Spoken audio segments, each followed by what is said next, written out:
कौन कहता है कि महिलाएं सिर्फ घर की चार दीवारी में खाना बनाने और बच्चों को पाल पोस कर बड़ा करने के लिए जन्मी हैं।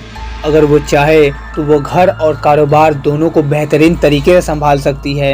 अक्सर गांव और कस्बों में स्त्रियों को ज्यादा किसी चीज की आज़ादी नहीं दी जाती, जिसकी वजह से वो खुद को डेवलप नहीं कर पाती। इंडिया में कई ऐसे एग्जाम्पल है जहां महिलाएं आईटी कंपनी से लेकर फैशन और कॉस्मेटिक स्टोर पर आज अपना राज कर रही है। दोस्त, क्या आपको लगता है कि अपनी जिंदगी में कुछ बड़ा करने के लिए आपको किसी खास उम्र की जरूरत होती है? फॉर एग्जाम्पल 18 से 35 साल का समय ये डिसीजन करता है कि आप अपने लाइफ में क्या करने वाले हो, और ये उम्र निकल जाने के बाद आप कुछ खास कामयाबी हासिल नहीं कर सकते। क्या आपको लगता है कि जिसके पास बिजनेस में लगाने के लिए ढेर सारी पूंजी हो वही एक सफल एंटरप्रेन्योर बन सकता है? क्या आपने भी कभी ऐसी शुरुआत की थी जो असफल साबित हुई हो, फिर आप अपना पूरा आत्मविश्वास एक झटके में खो बैठे हो? अगर ऐसा सब आपके साथ भी हुआ है तो आपको आज इस महिला से सीखनी चाहिए जिसने जिंदगी के ऐसे पड़ाव पर अपना व्यापार शुरू किया जब ज्यादातर लोग रिटायरमेंट ले लेते हैं, अपने बुढ़ापे की तैयारी करते हैं। इस महिला ने न सिर्फ अपना व्यापार शुरू किया बल्कि देश में पहले से मौजूद बहुत बड़ी बड़ी कंपनियों को टक्कर देकर एक मिसाल कायम की।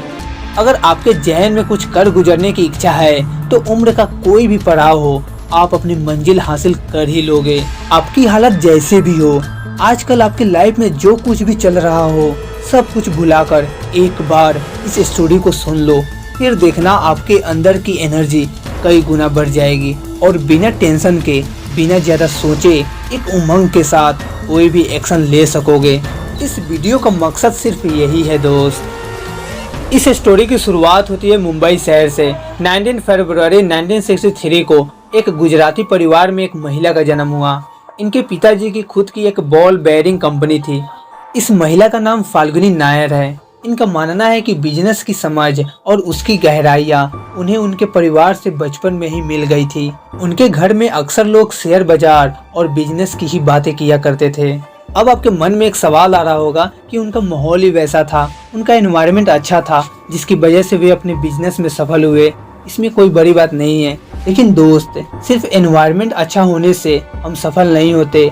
अभी आगे तो सुनो, इस स्टोरी को आपको समझ में आ जाएगी। फाल्गुनी शुरू से एक मेधावी छात्रा थी।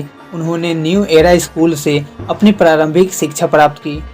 इंटरमीडिएट पूरा करने के बाद उन्होंने इकोनॉमिक और कॉमर्स स्ट्रीम से ग्रेजुएशन पूरी की। इसके बाद उन्होंने अहमदाबाद से अपनी एमबीए की डिग्री प्राप्त की। अपनी स्टडी पूरी करने के बाद करीब 8 सालों तक एफ फर्गूसन ई कॉमर्स में काम किया। वो यहाँ पर कंसल्टेंट के तौर पर थी, लेकिन इस काम से वो खुश नहीं थी क्योंकि वो चाहती थी खुद का एक बिजनेस करना, पर उनके अंदर एक्सपीरियंस की कमी होने के कारण एक्शन नहीं ले पाती थी और पैसे की भी कमी थी। फिर उस काम को छोड़कर फाल्गुनी नायर ने कोटक महिंद्रा कैपिटल कंपनी में लगातार 18 वर्षों तक काम किया। वो इन्वेस्टमेंट बैंकर से लेकर कैपिटल इन्वेस्टमेंट मैनेजिंग डायरेक्टर की पोस्ट तक काम कर चुकी थी। अब उनके पास नॉलेज और उनसे मिलने वाले एक्सपीरियंस की कोई कमी नहीं थी। सब कुछ अच्छा चल रहा था। फाल्गुनी एक अच्छी पोस्ट पर नौकरी कर रही थी, लेकिन जैसा कि पहले मैंने आपको बताया, वो अपने काम से नाखुश थी। उनका सपना था खुद का अपना एक बिजनेस करना, कुछ अलग करना और सोसाइटी में एक अलग पहचान बनाना। अपने इसी जोश और जज्बे के साथ उन्होंने 50 साल की उम्र में अपनी कंपनी छोड़ दी। फाल्गुनी नायर ने अपनी नौकरी छोड़ने के बाद कुछ नया करने की ठान ली थी। खुद का बिजनेस करने के लिए उनके पास इतना पैसा नहीं था, फिर भी उन्होंने हार नहीं मानी। फाल्गुनी ने अपने इन्वेस्टमेंट बैंक के करियर में देखा कि नए नए स्टार्टअप शुरू होते हैं, फिर कुछ सालों तक वो मेहनत करते हैं, उसके बाद वो एक बड़ा ब्रांड बनाकर खुद को एस्टैब्लिश कर लेते हैं। ये चीज़ फाल्गुनी को हमेशा महसूस होती थी। यहीं से उनको एंटरप्रेन्योरशिप की इंस्पिरेशन मिली। साल 2012 में फाल्गुनी ने नायका की नींव डाली। नायका को स्थापित करने के लिए उन्होंने अपने जमे जमाए कैरियर इन्वेस्टमेंट बैंकर को छोड़कर नायका की स्थापना की। फाल्गुनी के कलीग्स और फ्रेंड्स उन्हें पागल कहते थे क्योंकि एक 50 साल के आसपास की महिला अपना जमा जमाया कैरियर छोड़कर एक बिजनेस शुरू करने जा रही थी, जिसके बारे में उन्हें पूरी जानकारी भी नहीं थी। लेकिन दोस्त, उनको समझना चाहिए, जानकारी तो नहीं थी, लेकिन उनके अंदर वो विश्वास तो था ना, और उस फेलियर से न डरने का हिम्मत। फाल्गुनी को ब्यूटी प्रोडक्ट्स के बिजनेस का आइडिया तब आया जब वो सेफोरा नामक ब्यूटी स्टोर में गई। उन्होंने वहाँ से काफ़ी महंगे महंगे ब्यूटी प्रोडक्ट्स खरीदे, जबकि उन्हें ब्यूटी प्रोडक्ट्स का बहुत ज़्यादा यूज़ करने का शौक भी नहीं था। इसकी वजह ब्यूटी स्टोर के सेल्समैन की सर्विस थी, जो उन्हें स्किन टोन और टेक्सचर के अकॉर्डिंग प्रोडक्ट्स दिखा रहे थे। उनको सर्विस इतनी अच्छी लगी कि उन्होंने काफ़ी सारे प्रोडक्ट्स खरीद लिए। ऐसी सर्विस फाल्गुनी ने कहीं नहीं देखी थी। यहीं से उन्हें दिमाग में आइडिया आया कि उन्हें ऐसी सर्विस ऑनलाइन प्लेटफॉर्म के जरिए शुरू की जाए, जहां लोगों की स्किन टोन और टेक्सचर के जरिए लोगों को ब्यूटी प्रोडक्ट्स उपलब्ध कराए जाए। ये एक ऐसा प्लेटफॉर्म हो जहां सस्ते से सस्ता और महंगे से महंगा ब्रांड हो। इसके जरिए न केवल शहरों में बल्कि छोटे कस्बों और गाँवों में लोग इन ब्यूटी प्रोडक्ट्स को यूज़ कर पाए। इस तरह से नायका कंपनी की नींव रखी गई। दोस्तों, समझने वाली बात यह है कि नायका कंपनी की जर्नी से हमें क्या सीख मिलती है, जिसे यूज़ करके हम किसी भी फील्ड में हो हम उस पर अपना महारत हासिल कर सकते हैं। सबसे पहली लर्निंग है जो नायका से हमें सीख मिलती है, अंडरस्टैंडिंग ऑफ द मार्केट। सबसे पहले हमें मार्केट को समझना होगा।